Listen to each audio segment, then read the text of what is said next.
Good morning mga karabiteng! Welcome back to my YouTube channel. Today's episode is very special. I have here with me is my Uncle Teng. Okay mga karabiteng, welcome back to my YouTube channel. We have here is Uncle Michael Teng. Say hi to my vlog, Uncle. Yan. So, good morning mga karabiteng. We are going to share with you today kung paano po ni Uncle ina-assemble po yung kanya pong mga cages. So, meron pong iba't ibang klaseng cages si Uncle. Explain niya po today. So, Uncle, anong tawag dito sa cage na to? H-type. H-type. Saan ang opening niyan, Uncle? Ito, pang ibabaw to. Uncle Mike. Diyan dadaan yung mga rabbit. So mas madaling kunin. So, saan ang harapan, Uncle? Dito sa side ko o dyan sa side mo? Kunyari, yung rabbit. Doon kasi nandun yung J-feeder. Okay. So, mga karabiteng, isi-set up po ni Uncle ang atin pong cage ngayon kung paano po siya sineset up. So, natin ito ng stick ng liso. Liso. So, Uncle, ano yung kulay green na yan? Ano yung kulay green na yan? Taas mo muna to, Uncle. Pakita mo sa kanila na para siyang Lego. Ito yung plastic matting. Okay. Yung mga import kasi natin, mabibigat para hindi sila nagkakasorax. Sorax. Kaya hindi natin nalagyan. Steel matting yung ginagamit natin. Okay. So, ano yan ang ginagawa mo ngayon, Uncle? Itatay lang siya rito. Itatali lang natin yung pinaka-flooring niya. Okay. Anong title niyang pantali na yan? Cable tie. Cable tie. Okay. Matibay ba yan? Okay naman po. Pwede rin namang alambre kung wala kayong cable tie. Pag alambre kasi kinakalawang kaya hindi namin ginagamit. Baka mga tiyso natin. Bubot, sabihin mo nga sa kapitbahay natin, wag munang kumanta. Say hi to my vlog, Bubot. Diba? Ang gwapo po ng anak ni Uncle Michael Teng. Sabihin mo sa kanila, subscribe po kayo. Subscribe po kayo.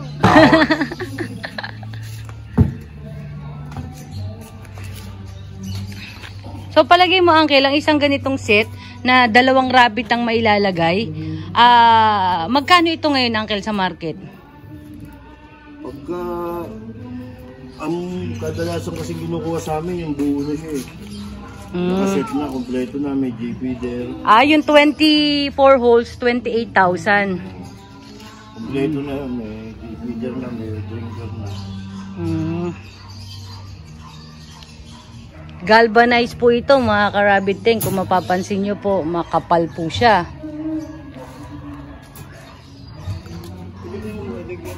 Pag sinabing complete setup, Uncle, ibig sabihin meron na siyang connection para sa water. Rabbit na lang ang ilalagay nila. So, dito po natin ilalagay ang J-feeder. Sabi mo, Kuya, subscribe naman kayo. Subscribe naman kayo. Ayun, no? Ang gaganda po ng lahi ng mga Teng, lalo na si Uncle Michael Teng. Ang dami ng fans. So, Uncle, ilang ganyan ang nilalagay mo? Mali, 6. So, ito po mga karabit Teng, 24 holes po ito. 28,000 lamang po ang complete setup. Ito ay 2x4. Yan. Kapag gusto nyo po ng kulungan para po sa inyo po mga rabbit, kayang-kaya po ni Uncle Michael Teng yan. Yun, no? Hanapin nyo lang po si Uncle Michael Teng. Pag hindi nyo po siya nakita, hanapin nyo po si Bubot. Oo nga. explain mo na. Explain ko na Ito kasi ginagamit natin sa import. Kaya plastic matting yung nilalagay natin para maiwasan yung pagkakaroon nila sa sorax. Sorax, nak na eteng. Ayan, tapos na. Simple lang. Paano, Uncle, pag nanganak na yung mga import, dyan pa rin ba ilalagay? Oo, lalagyan lang natin sila ng nest. Pagka lumabas na yung baby, nasushoot dito yung paa nila, dyan, no? Hindi. Hindi. Wala Wala nga silang hindi nga masusugatan dito yun kasi nga plastic. Kesa dun sa ano, no? Sa ordinaryong kulungan, no? Maganda rin naman yun. Kaya lang, depende sa choice nyo kung anong gusto nyo. No, Uncle Michael? 28,000, 29 na lang. Kasi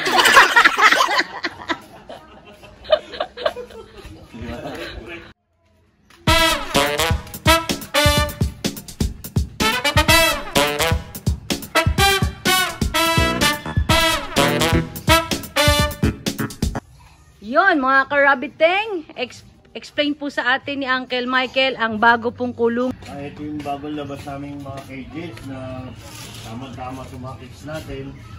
Pwede rin natin gamitin pang show cages siya pagka halimbawa may releasing na kami. Dito namin ilalagay yung mga pipick upin nila rabbit para hindi na sila papasok dun sa kasi nag-aanakan yung ibang rabbit natin na stress. Ilang holes ito, Uncle? 36. Floor matting nito. Ha? Iba ang floor matting niya. Pang-import lang naman kasi ito eh. Pang-show lang. O kaya pwede mga kits. Wow, ganito karami ang import mo, Uncle. 150 pieces yan. Wow, ang ganda naman ng J-feeder nito, high-tech. China eh. China.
Thank you so much for watching.